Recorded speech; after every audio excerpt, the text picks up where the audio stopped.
Come follow the brick wall. It's your girl Eva K, and I'm ready to eat. Hey, who ready to eat with me? Who ready to come bread with me? Let's break bread. Come break bread with me. Let's break bread. We about to eat this food and get fed. Come break bread with me. Let's break bread. Now bow your head, hey, cause we gotta say the grace, cause we about to eat. We about to eat. I can't wait to eat. Let's eat, big girls. Are you ready to eat? Come eat with me and let's talk. I want to get all in your business. What you gotta say? What you gotta say? I'm ready to laugh and I'm ready to play. Come on and break bread with your girl Eva K. Let's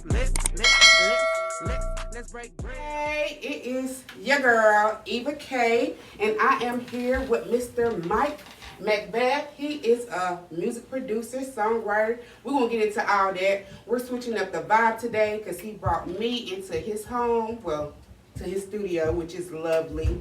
Christmas trees everywhere. Y'all going to get more of that. How y'all doing out there? How you doing today, Eva? Good, how are you?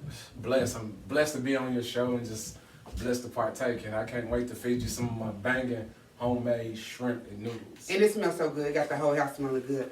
Y'all know I normally start out eating, but I wanted to switch it up because this is a nice little vibe, local talent right here in Knoxville. So I'm so glad that my manager Candace hooked me up so that we can showcase. Mike, tell us something about yourself.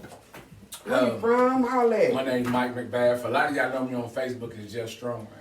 And I tell people on Facebook I go by Just Strong Man because I don't let people get all the way into my personal life. But if you want to know who I am, I just tell them check out the music. I'm a man of many accolades, not to brag on myself or anything. Brag on yourself. Toot your own horn, honey. It's 2020. We need more of that positivity. I like to look at myself as an inspiration to other black men out there, and not just black men, but any man and anybody who's going through any type of adversity, whether it be female, male, transgender, whatever you do, like just do you and just do it all the way. That's what I say. Like, be ignorant to failure is my favorite quote. Is be ignorant to failure. It's a quote I came up with. I came up with the quote when I was trying out for the NFL. A lot of people didn't even know how I got. Didn't even know that I did that or even how I got there, but it was just being ignorant to failure. Mm-hmm. So I tell everybody, be ignorant to failure. Most of all my accomplishments came because I was ignorant to failure. I ran for mayor, ended up losing by 7%, and I was a thugged out mayor. Yeah. I had gold teeth, dreads. I mean, I was hanging out with the killers and dealers in the club, getting them, convincing them to change their life. And the good thing about it is, I never forget. One of my buddies, he went to prison, and when he got out, he actually opened up his own store. Mm-hmm. Like he bought into the franchise Sprint, and he said it was because when I went to prison, and he said I knew you, and everybody be on the yard, we'd be talking. He'd be like, man, I was next to that man, and he was like, this man is running for mayor, and he was like, he knew my background and knew everything that I came from, and was like, if he can do it, I can do it. So when he got out, he called me. He was like, man, we was rooting for you in prison, man. Like, just to see you do it and knowing that we both came from the same place and we had the same struggle, you took a different route, but you didn't let anything keep you down. I was like, yeah, man. I said, you know, it's mind over matter. So, yeah, that's why I tell people, just be ignorant to failure. So how long was you in prison? I wasn't in prison. Oh, I thought I was like, now I didn't know that. Nah. I never been in prison. I've been in jail, but I ain't never been in prison. Got you. So you grew up in Knoxville? Yeah, I grew up in Knoxville. I grew up in Mechanicsville. Okay. So everything anybody can relate to far as streetwise, I seen. I had two brothers, you know, that were murdered back to back within like 2 years apart. And, you know, my whole family, like, you either got, as a male, the only option you either had was a drug dealer, pimp. A couple of them played in the NFL. Some did other things, but that was like the only path that was like meant for guys that came from where I came from, because that's what we looked up to. Right. But I just decided to do something different, you know. Even though I dropped out of high school, I went back to school, ended up getting a bachelor's degree in computer engineering, taught myself how to code, program, run television. I worked at CBS. I worked for Discovery Channel. Mm-hmm. I've done everything. I ran my own TV show, had some of the hottest acts in town you could ever think, even in the nation. I remember the first biggest act I ever had was Mims. I don't know if you remember him. I remember Mims. Yeah, This Is Why I'm High. Hey, yeah, I remember Mims. Yeah, I had him on my show. I had to deal with 104.5. I had to deal with Remco. I had to deal with Pepsi. So, like, I mean, I made a lot of moves, but I also made a lot of ignorant moves, too. But I just tell people, like, whatever you want to do it. And don't let anybody distract you. Like, you're going to have people on both sides. Like, you're going to have people who you think are really rooting for you, and they're really rooting against you. You know, they're praying on your downfall. Yeah, they're working harder than your own enemies are. And they be your best friends, but I just tell people, like, whatever you want to do, write it down on paper. That's the first thing I tell people. You got to write it down on paper. If it ain't on paper, all it is a thought. Because once you write it down on paper, you begin to build it out like, oh, okay, this is the next step. And then it becomes a business plan. Right. No business ever formulates without having a business plan. So I just took that mindset and I applied it to everything I did in life. I do that with my music now. A lot of people say, man, you trying to be famous off music? Nah, I done music for big names. I done music for a lot of television shows. Jingles, I wrote them. Commercials, I wrote them for some of the biggest names. I just love music, and so it makes me happy. It's my therapy, so that's what I do now, and that's what I'm doing with this project, and the next project. I'm just... So let me ask you something, because your mom, I want to give a shout out to your mom, Miss Terry. Yeah. She is one of the strongest women I know. Just watching her journey on Facebook and dealing with the death of two of her sons. How did that, going through that with your brothers, to lose a sibling, I just can't even imagine. It's crazy. So my first brother, and you probably the first person I ever told this, like how it all happened. So my first brother, the way he passed away, it's crazy. I was at Applebee's or Outback one, and I was arguing with a girl about her like creeping around on me, and I'm just arguing with her, and then I come back to the house and lay down. My mama kept calling my phone and my cousin's phone, and we just like, we had been drinking, and we're like, ugh. And then next thing you know, my aunt came and she was like, your brother's in the hospital. I was like, what? My cousin said, get up. We drove out to the hospital. All my brother's homeboys and everybody, they just right there crying. They was like, hey man, D's dead. I'm like, what? And it was like, yeah man, he been stabbed. He was stabbed to death. And it was like, who? And it was a girl who he had a relationship with. He was taking care of her and her family. But, I made peace with that situation. That's the hardest thing to do. I struggled for years, and that's something that, brought me down. But, I looked up to God. I said, God gave me these people, so I'm not promising these people. Like, I got to thank God for just even giving them, I owe God everything, and he don't owe me nothing. So whatever he give me, I'm grateful for. Whether it be an ounce or a mustard seed, I'm grateful for. So it took me time to get over that. And I didn't get over that till probably about 3 or 4 years ago. And then my second brother, I was working in the news at the time. I'm working in the news station, and we're about to go on the 11 o'clock news, and he had just called me an hour before he died. And I'm getting back there, and I work in something called Master Control, and it's production, directing, and all that. So next thing you know, a banner comes across the screen. It's like, there's been a shooting in Western Heights. And then the reporter said, Chris McBath has been shot. And I'm in the middle of putting this show together. And I just dropped, and they all looked over at me, and it was like, go. And I couldn't move. So one of the camera guys, he actually drove me to the crime scene. He was like, hey, his brother's already at the hospital. I get to the hospital, and I said, hey man, he's dead. So, yeah, so, and then my mind started bugging out about that, because it was just a big war going back and forth about that. But, that took time to get over. It's still kind of hard a little bit, because I see his kids, and his kids look just like him. And I try to do my best to be there for them. But like I said, one thing I can always rely on is the word of God. Like I said, this life ain't promised and joy. You know what I mean? Right. And I had some of the best times with him. He gave me, 25, 26 years with my brother. And that's something I wouldn't trade for anything. Even with success is not forever. So you got to enjoy it while you get it, That's why I just enjoy everything. Like, whether it be my friends, my family, I try to enjoy it as much as I can. So.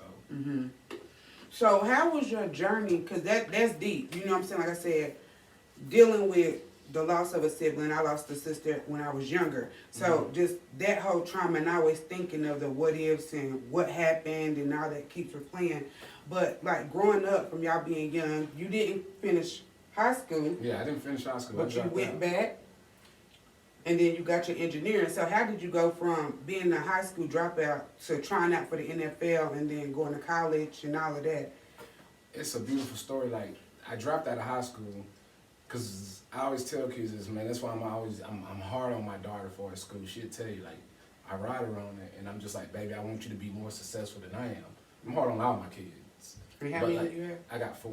Shut them out. Yeah, 3 boys and 1 girl. But I ride my daughter the hardest because I know how hard it is for a woman out here. Facts. And then I know how hard it is for a black woman. So, and I tell her, look, baby, if anything happened to me, everything goes to you. It don't go to none of the boys, it go to you. So you got to be intelligent enough to, like, divvy this up and not get played. Like, you know, so I tell her that, and she's the rock of my tribe. But when I was in high school, I played around a lot. I joked around a lot. My first 2 years, I played on the football team. Like any class clown, you want to be popular. And so then it came about my junior year and stuff. I kind of straightened up a little bit, and then my grandma passed. And I remember her laying on her deathbed, and I knew that I wasn't going to pass high school, but she was big on education. And I remember on her deathbed, I whispered in her ear, and I said, I'm going to make it. I'm going to graduate. I'm going to do something. And I whispered in her ears, and she just went right then. So I said, okay, I got to do something. So I got back to school. I started working, and then it comes around senior year. And it's like the last semester, my guidance counselor, she pulled me in there. She said, man, you know you ain't going to graduate, right? I said, yeah. She said, so what you going to do? You going to go to summer school and you got to be a 5th year senior. Do a whole semester? I said, I can't do that. I can't do that. She said, well, you always been good at computers, because I was good at computers. I did electronics 1, 2. I mean, I excelled at computers.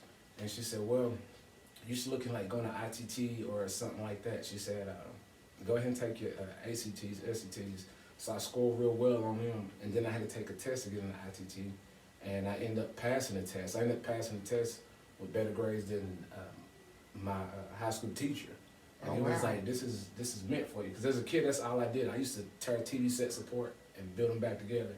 Used to make like walkie-talkies out of TVs and VCRs. So I went to ITT. Okay, so you was next level. yeah. I was destructive, but I was destructive with a purpose. Okay. And so once I got to ITT, I buckled down, like, and that was my first marriage. So like I had got married, and I was How many times you been married? I've been married twice. Okay, we're gonna get to that too. Yeah, and I was a nerd. So like I buckled down, and I'm gonna give you the big scoop. So I buckled down, and I started like just like really focusing past with like straight A's and all that. And then my brothers, they were already in the streets. My whole family's in the streets, and they was like, you need to do this. I was like, no. And then I met a couple guys, and they were like, hey, you go to college. This is what they want, like. And I was like, nah, man. So like I had a little front while I was doing it. I tried to hustle the streets for a little bit. I did, and I was like, you know what, man? After I seen a couple of them get shot, a couple of them go to jail, I said, you know what, this ain't for me. So like I just backed away, and I just stuck with just, you know, educating myself. So I finished up, graduated.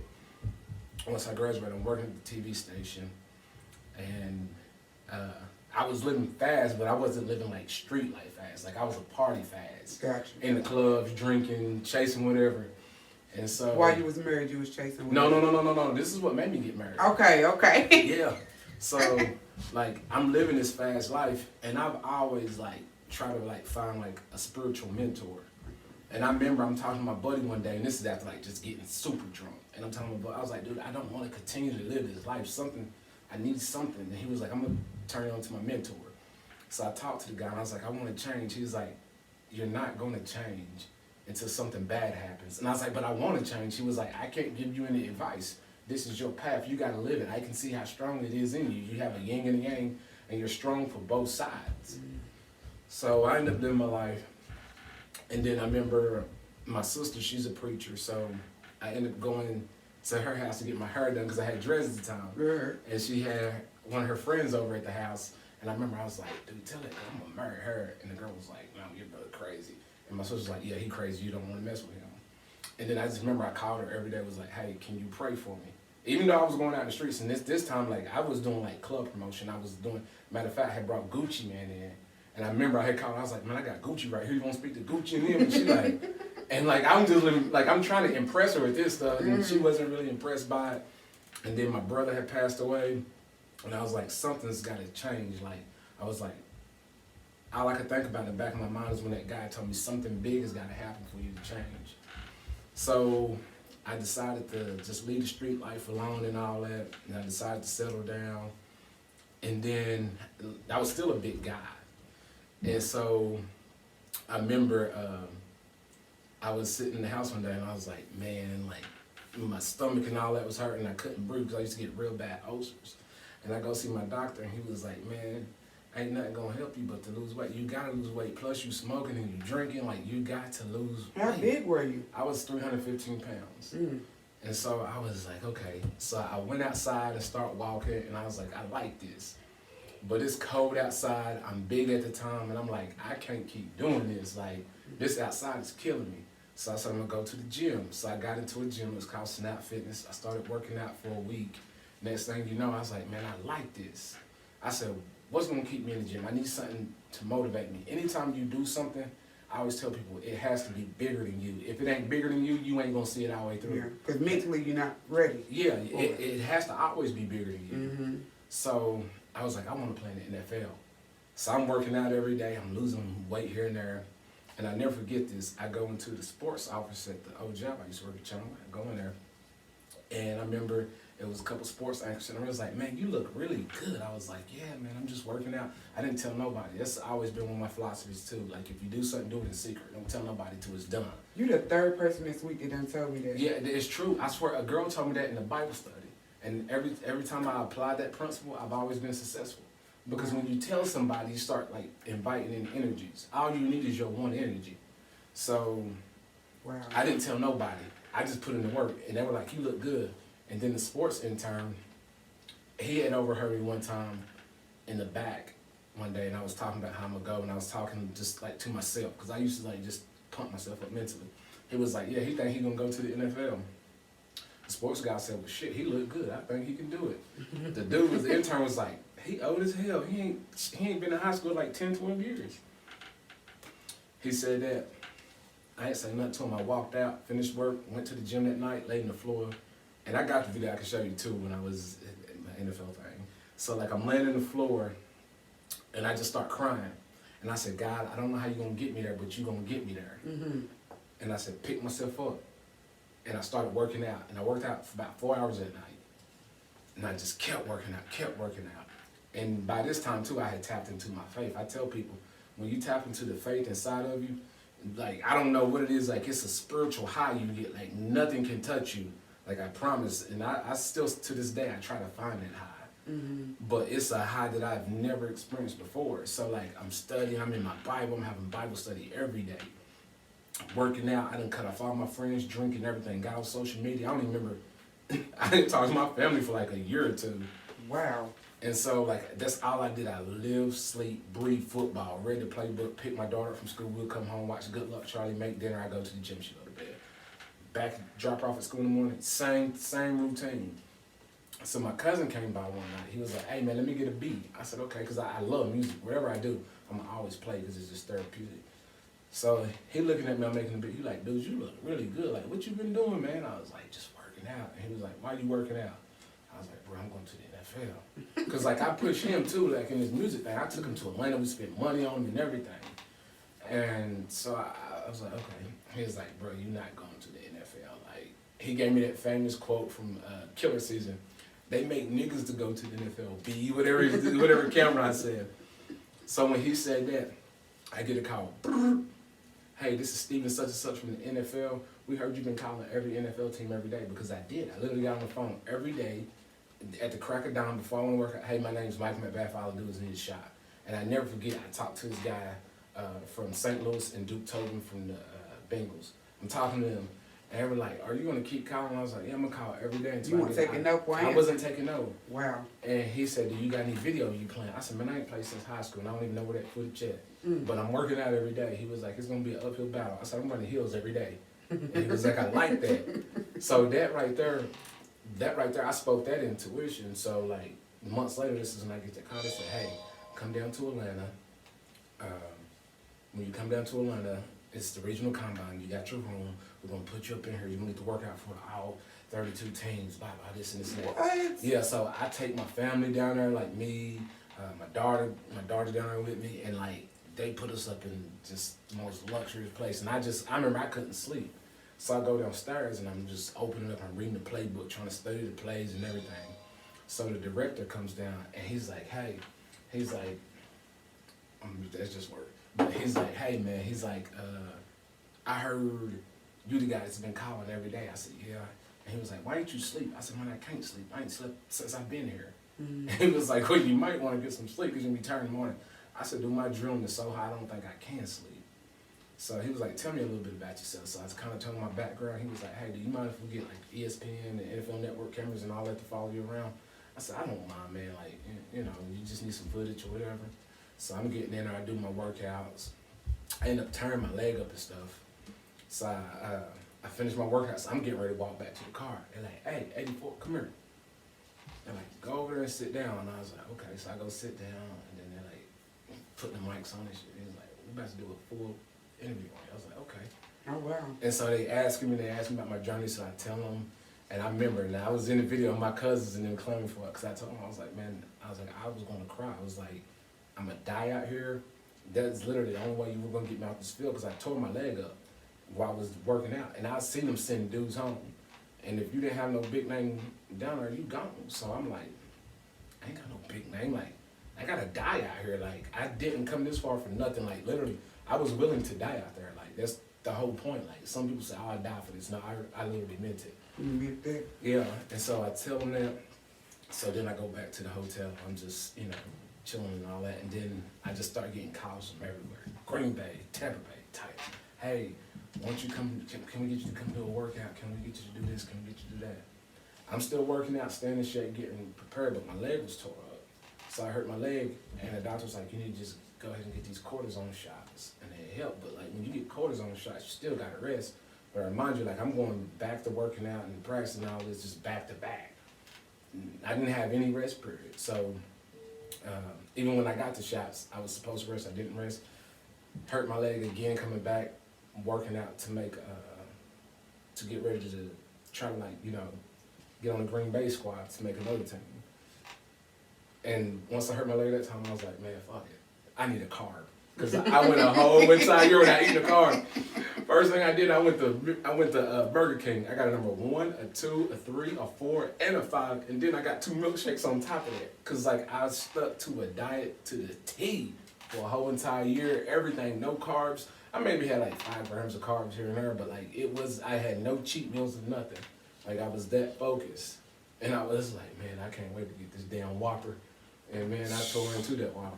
So are you still, because you still look pretty in shape, so are you still keeping in shape and keeping with a diet and all that? Yeah, I'm trying to, I just started, I'm getting back to that mental point I was telling you about. I try to keep a good diet. So like, I probably eat clean 70% of the week. The other week is like 30. But I mean, I try to work out 5 to 6 days a week. If I can't make it 5 to 6 days, I definitely try to get 4. And I try to get at least 60 minutes of cardio a week. At least 60. You making me tired thinking about the shit. Nah, it's fun. Like, the thing about, like, people, they ask me all, they say, man, how do you get in that workout? And I see people in the gym, they're like, dude, you just kill it. Like, I get television, but my favorite thing to do is when I'm in the gym, they don't realize when I'm doing cardio or I'm doing something, I'm actually listening to motivational speeches. Mm-hmm. Because it's like gas, you gotta feed yourself. Mm-hmm. Like, my favorite thing is to find a motivational speech about something that I'm lacking in. Like, right now, I had discipline before, so I'm lacking in discipline on staying committed to something. So, like, that's why I said, okay, boom. I start, listening to discipline. One thing I started listening to is emotional, about, like, not letting your emotions get the best of you, like, because people get too emotional quick. And I'll be the first to admit, You're a hothead? I get emotional quick, but I've learned, like, now I just go silent, like, because sometimes the problems that we get emotional about ain't even that damn big. Facts. It don't even be that big. Facts. So how did you get back, like, wrap yourself back around to, like, the love of music? Music has always been a part of me. Listen, me and music have this love-hate relationship. That's why I got it tattooed right there, love-hate. So I used to be like this. It used to go, I would have this year-long journey with music, and then I'll just quit. And then I come back to it like 5 months later, and I just realized I was getting better and better. But the best thing is I don't know if you know who Rico Love is. I done heard the name. Yeah, so he produced for Beyonce, y'all know. So I had a chance a few years ago to go meet with Rico Love. I met with Rico Love, Ludacris, Tammy Waka Flocka's wife, Brian Michael Cox, who wrote all the music for Mariah Carey. So I got to meet with these individuals. So I had built a studio at my old house, and I started finding collections of talented artists in my city. And I found like 3 or 4 people when I started working on them. And I had a plan, and I said, hey, look, we stick to the plan, this is where it's going. A lot of them fell off, but I stayed true to the plan, and it manifested in me getting out there working with them. And then I also went back and started doing like jingles and stuff. So that just like, that exploded. Like, I don't know if you know the TV show Dr. Pimple Popper. I love Dr. Pimple Popper. Yeah, what? so I did the jingle for that. Yeah. The 3rd season, I did the music for that. So I've done, that's what I'm saying. So like, music is always in me. Like, music is an emotion. And I love music because I read nothing but music stories and everything. And people don't really understand that like, you know, music is everything. Like, this music that people listen to now, I said, it ain't nothing but Teddy Pendergrass played backwards. Because I can play any keys. Like, I said, oh, it's a Teddy Pendergrass song, but you just played it inverted. So, like, you know. So who are you working with now? Like, who is some of your new artists? Because I want to hear something, and then we're going to go upstairs. Oh, yeah, I'm going to definitely play you something. So, I got this guy. He's out of Haiti or something like that. His name is Nelly Jerry. And when I say he is dope, he is like the dopest songwriter I ever met. And me and him knocked out 5 songs. I met him like during this whole COVID thing, so I met him online. And I just was like, hey man, we gotta work together. He was like, send me something. And I sent him some music. He was like, bruh. He was like, say less. Just hopped on it. Trey Fine, she is hands down. Shout out to Trey. I'm gonna get her on here too. Yeah, besides just like, just a dope person in general, like, I told her this, I said, any producer that gets behind you is blessed if they pay attention, because she makes a producer better. Like, I played the song that me and her did that you came in on. So that song came about. Let me tell you how this song came about. It's funny. So she came over here, she brought her homegirl, and we just in here vibing. And she's telling me about this artist who she been listening to, but like, I heard Trey's voice. So I'm like, dude, like, you're trying to sing like these artists, but like, you should be singing like this because you're better.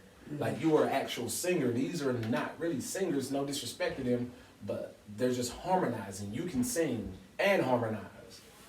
So she's telling me, when we talking about this story, about how she's just telling me about like, you know, like how dudes just come back around, and she's like, man, they just need to lose me. So I'm sitting over here, I start playing keys, her homegirl over there, and she just nodding off, and then I just hit the beat and I'm playing it, and then Trey's like, wait a minute, and I was like, let me do the drums. I promise you, the beat took me 3 minutes. Her homegirl jumped up and said, that's a hit. And then Trey started singing, and I was like, okay. And then I had my guy Ray Shine come in. I think you know who Ray Shine is. I know Ray Shine. Yeah, that's my boy. That's my boy. I know him since he was like, yay, hi, that's my dude. He's a musical genius too. So after Trey did her part, Ray Shine came over because he was laying down some songs for me. And he just sitting here chilling. He talking to his little girl on the phone or whatever, some girl he's talking to. And then next thing you know, I play the song. He's like, run it back. He was like, man, that mic on? Yeah. He goes, you can lose me and lose me when they come. I was like, shit. He wrote it. He was like, bro, that's a hit. I was like, yeah. So that's how we came up with this. Yeah, when I came in, I was like, well, who is this? Because it's a little vibe. And it's actually my voice in the background, the lose me part. Hey, I'm about to drop this song.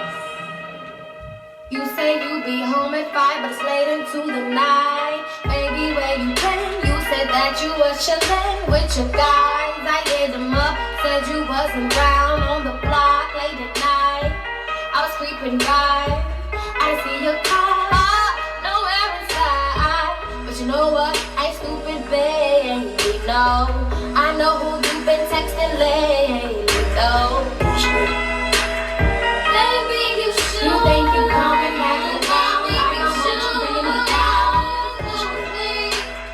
Baby, you should. You want to break up the bond? Baby, you should.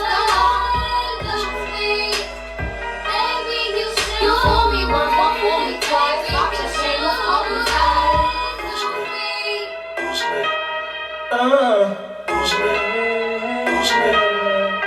You can lose me, ain't no choosing when it comes to my love. Say you been missing over I told you. but I He came around, I was like, all of the time that you wasted. Staring to face it. Ain't nobody I know why you stressing on me, baby.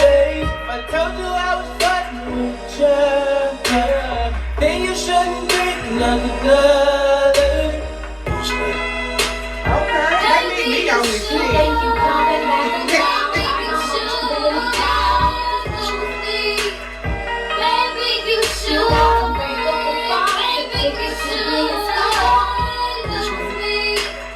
Baby, you should. You told me once, won't fool me twice. I just say let's And then I played the guitar right here. So I had it the guitar right here though.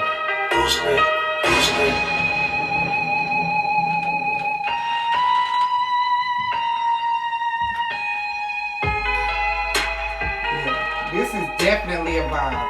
Yeah. Definitely. And that's the name. See, the title of the album is called Girl. And they said, why you call it Girl? And it means going in relationships lost. Because everybody who go in a relationship, they go in it lost. Oh, wow. Yeah. That got way deeper than I thought. Yeah. A lot of people say, I left my homeboy's house one night, and I was just riding around looking up in the sky, and I'm like, dude, I'm going to call this album Girl, because every song on here, every time we were doing music, everybody that came in here, we were just talking about relationships, whether it be the good part, the bad part, or whatever. It was just talking about going in relationships lost. And it was just like, okay, yeah, we going in relationships lost, so let's just talk about what it's like going into relationships lost. So a lot of people think going into a relationship lost, like, you're going to lose. But no, you can actually win, because the last song on the album is called Can We Go Back to Being in Love? And that's a song that me and Ray Sean wrote. And, I mean, whew.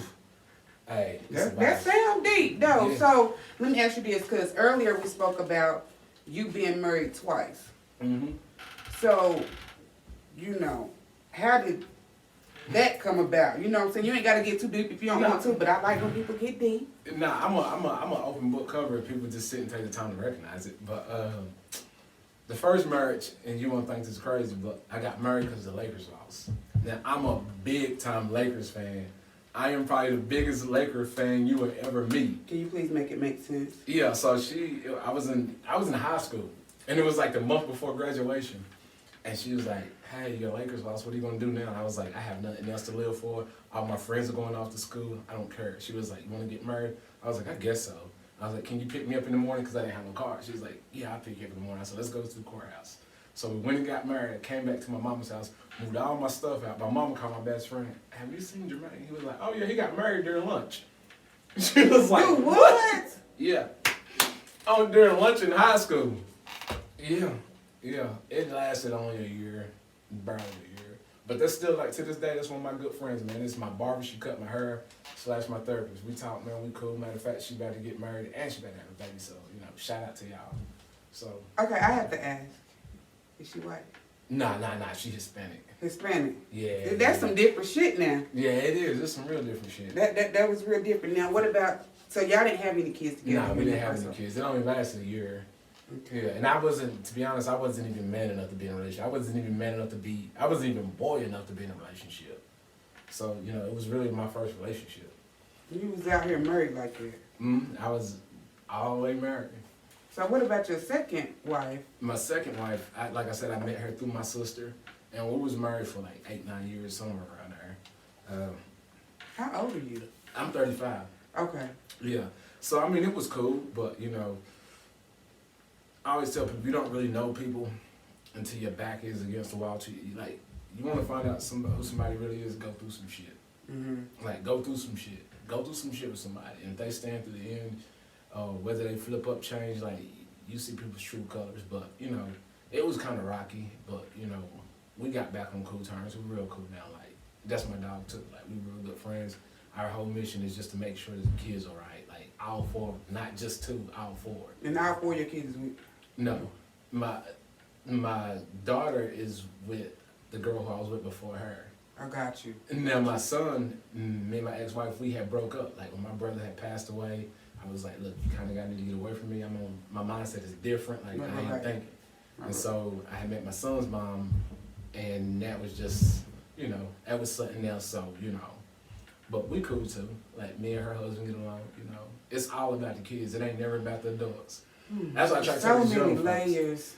Yeah. It's all about the adults. No, it's all about the kids. Oh, it's all about the kids, not about the adults. Okay. Yeah, the adults, we lived our life. It's about these kids living the best life. Like, we literally all of us try to get together and make sure that the kids are having the best life. Even my daughter's mom, like me and her husband, we have a great relationship. Talk on holidays, try to get together and everything like that. Like, it's not about us. And I can actually give that credit to my dad, man, because, like, that's one thing he always did. Like, no matter who he was dating, like, that's like my stepmom, like, it's still my stepmom, even though my dad been divorced for like 20, 30 years. And them still my sisters, you know, like, I don't see them any different. Them my nieces and nephews are kids, so, you know, it's always been about the kids, because family is family. Like, once you family, you family. Facts. So, Facts. yeah, you hold on to that. Right. So do you see a third time in your future? Could you go third round? If it's in God's will. Right. Like, I never tell anybody anything's nothing's out the picture, you know. Like, everybody want to kind of be settled down, but to me, I believe marriage is just a piece of paper with your name on it. If you love somebody, I don't need a law to tell me that I'm in love with somebody. But if you Money just paper too. Baby, if you're gonna be with me, you gotta. But listen. It costs. Hold on. It costs more to say, hey, look, maybe we need a break or to separate than it do to get together. But I'm not against marriage. So, like, that's what I'm saying. Like, if it's, you know, God willing, if it happens, it happens. You know, like, I got a beautiful young lady right now. We cool, we vibes. You know. She upstairs with my kids. I trust her. Oh yeah, she good. She get along with all my baby mamas. You know, we one big family. Yeah, like it's one big family. Like, one thing I learned is no matter what, you don't let nothing get between you and your kids. That's regardless. Like, if you gotta swallow your tongue. Like, I tell my kids all the time, I play the villain, whatever role I need to play to be in your life, I can do that. So, because you'll see the bigger picture. That's how my daddy was, R.I.P. But yeah, Good that's man. how my daddy was. Very good man. So, okay, we're going to wrap up our little studio time so we can go upstairs and have a little quick, you know, meal. Cause I get to see I'm my face. famished. I'm a chef too. So not only do I beat on them drums and them keys, I also cook. Look, y'all need to get on, okay? Before he blow up. Because he done already tasted fame, success, all Yeah. So, And go. it'll change you too. It will change you. And we done been around each other kicking, but I just never knew this side of you, and it's just Cause I'm quiet. I stay quiet. I stay to myself. Like, I like to laugh. I tell anybody, look, my famous line that I tell everybody is, you are going to pay for your last, but your struggles are free. They show off. So I tell people that, like, laugh as much as you want to. Like, be you. Don't be shy to be you. You know, like, that was one of the biggest things that I had a problem suffering with, and the music brought it out of me. Like, just be you. Because at the end of the day, whoever you are is a beautiful person, because there's only one you. Right. So accept it, embrace it. Right. Look, y'all, we about to go upstairs and eat. Stay tuned. Chow down.